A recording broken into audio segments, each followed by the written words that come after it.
Ya, jadi sebenarnya kalau kita ikuti berbagai sistem yang sudah dibangun pemerintah itu memang kerap kali berjalan cukup baik, terutama di level pusat, tetapi ketika diturunkan ke level daerah, sistem ini kemudian ada bottleneck-nya, ada kendalanya ya. Oke. Jadi ini sebenarnya bukan hanya berkaitan dengan insentif perpajakan, tetapi juga berkaitan dengan insentif investasi yang lain.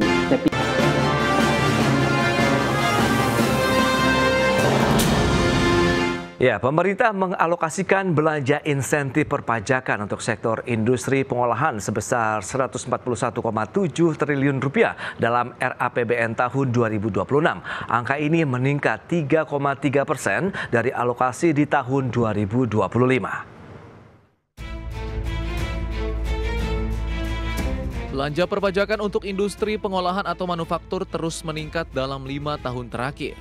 Dalam rancangan anggaran pendapatan dan belanja negara 2026, alokasi belanja untuk insentif sektor industri pengolahan dipatok sebesar 141,7 triliun rupiah.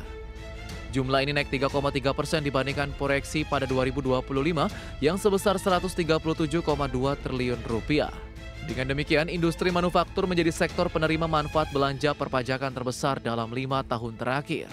Sebagai gambaran, pada 2024 sektor ini menerima insentif pajak senilai 98,8 triliun rupiah atau setara 24,7% dari total belanja perpajakan pada 2024. Tingginya pemanfaatan di sektor industri pengolahan sebagian besar dimanfaatkan oleh industri untuk pengusaha dengan omset di bawah 4,8 miliar rupiah, pembebasan bea masuk untuk kawasan perdagangan bebas dan pelabuhan bebas, serta pembebasan bea masuk untuk barang modal. Berbagai sumber IDX Channel.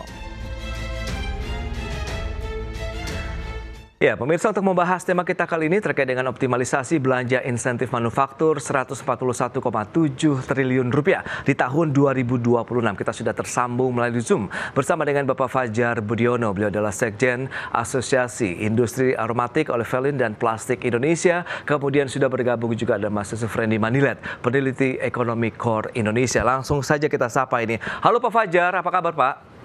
Kabar baik Mas, selamat pagi. Selamat pagi, terima kasih juga atas waktu yang disempatkan. Mas Yusuf, apa kabar?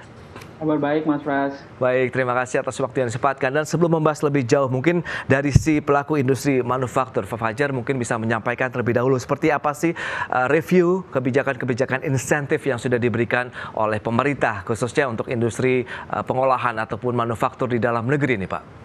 Ya, sebelumnya terima kasih Mas diundang kembali ke acara ini. Dan insentif yang diberikan pemerintah terhadap industri manufaktur, khususnya di industri petrokimia, sudah membantu untuk menarik investasi masuk. Tetapi pada pelaksanaannya masih kurang cepat, sehingga perlu dilakukan lagi implementasi yang lebih mudah, sehingga konsistensi investasi yang sudah berkomitmen itu bisa masuk. Jadi seperti tax holiday, tax allowance, kemudian super tax deduction, memberikan sinyal positif Mas dalam hal mendorong investasi. Tetapi administrasi di lapangan masih panjang dan rumit, sehingga kerjasama antar kementerian dan lembaga ini perlu di speed up lagi, perlu diperingkas lagi seperti sebelum masa COVID, Pak. Mereka ada task force bersama-sama di satu meja, satu ruangan, sehingga lebih cepat. Nah, ini sekarang ini agak sedikit lambat lagi, sehingga administrasinya panjang dan implementasinya agak berkurang banyak.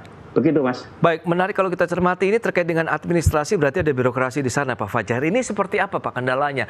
Lamanya di bagian yang mana? Kemudian jenis apa yang membuat proses dari insentif-insentif yang diberikan ini tidak langsung ke pelaku usaha, begitu, Pak Fajar? Jadi kan ujung tombaknya adalah BKPM, kemudian BKPM direkomendasikan oleh Kementerian Perindustrian. Ini sebenarnya sudah lumayan bagus. Tapi terkendala masalah izin AMDAL dan izin-izin yang lain di daerah yang agak menjadi kendala yang cukup makan waktu yang lama, terutama di daerah. Baik, terutama di daerah yang menjadi fokus begitu ya. Baik, ini menarik kalau kita cermati ini. Nah, Mas Yusuf, Anda melihat bagaimana dari sisi pelaku dan juga pengamat begitu? Anda melihat seperti apa kondisi yang tadi sudah disampaikan oleh Pak Fajar? Dengan beragam kebijakan yang sudah dilakukan, apresiasi juga sudah diberikan oleh pelaku usaha, tapi memang masih ada kendala pada saat action ya, pelaksananya di lapangan begitu. Kalau misalnya kaitannya dengan proses-proses perizinan, terutama di daerah ini, Mas Yusuf.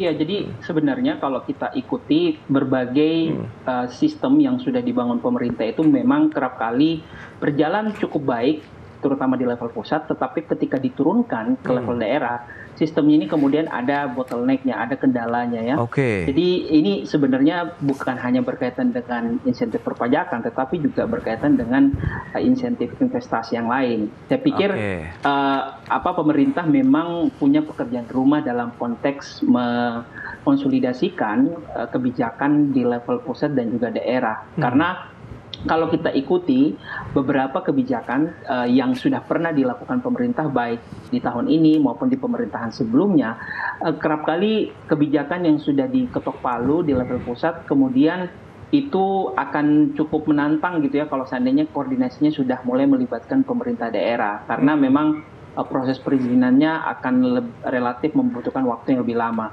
Sedangkan kita tahu pelaku usaha ataupun investor ini kan butuh waktu ataupun butuh kepastian ya. Jadi ketika misalnya kepastian dan waktu yang diberikan itu tidak sesuai dengan kriteria ataupun mungkin target yang ingin dicapai oleh investor, ini yang kemudian bisa menjadi semacam disinsentif bagi mereka untuk melakukan investasi terutama di daerah. Jadi saya pikir insentif investasi melalui perpajakan ini penting. Dan tadi sudah disebutkan dia memang menjadi salah satu pembantu dalam konteks tadi lapangan usaha yang besar gitu, terutama industri manufaktur. Namun di saat bersamaan kita juga harus akui pemerintah masih punya pekerjaan rumah dalam membenahi sistem yang sudah dibangun agar terkonsolidasi lebih baik terutama di level pusat dan juga di level daerah. Oke, nah dengan menyikapi kondisi yang terjadi dan juga mungkin disampaikan juga oleh Mas Yosef, Pak Fajar, lantas bagaimana Anda melihat kebijakan-kebijakan yang sudah dilakukan, kemudian sejauh ini sudah ada solusi ataupun bagaimana upaya diskusi juga nih dari pelaku usaha untuk menyampaikan kendala-kendala yang justru ditemui di lapangan?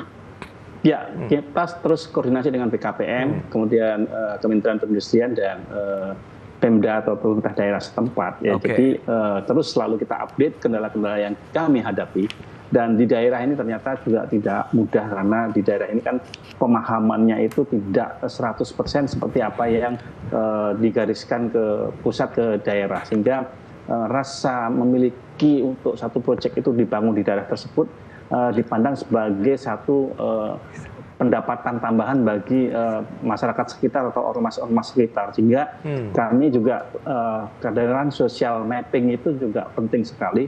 Karena apa? Karena ya selama ini kan banyak berita di daerah-daerah itu kita terkendala oleh ormas-ormas yang mengatasnamakan itu, jadi agak sedikit memberikan ruang tidak nyaman pada calon investor yang akan masuk, gitu Mas.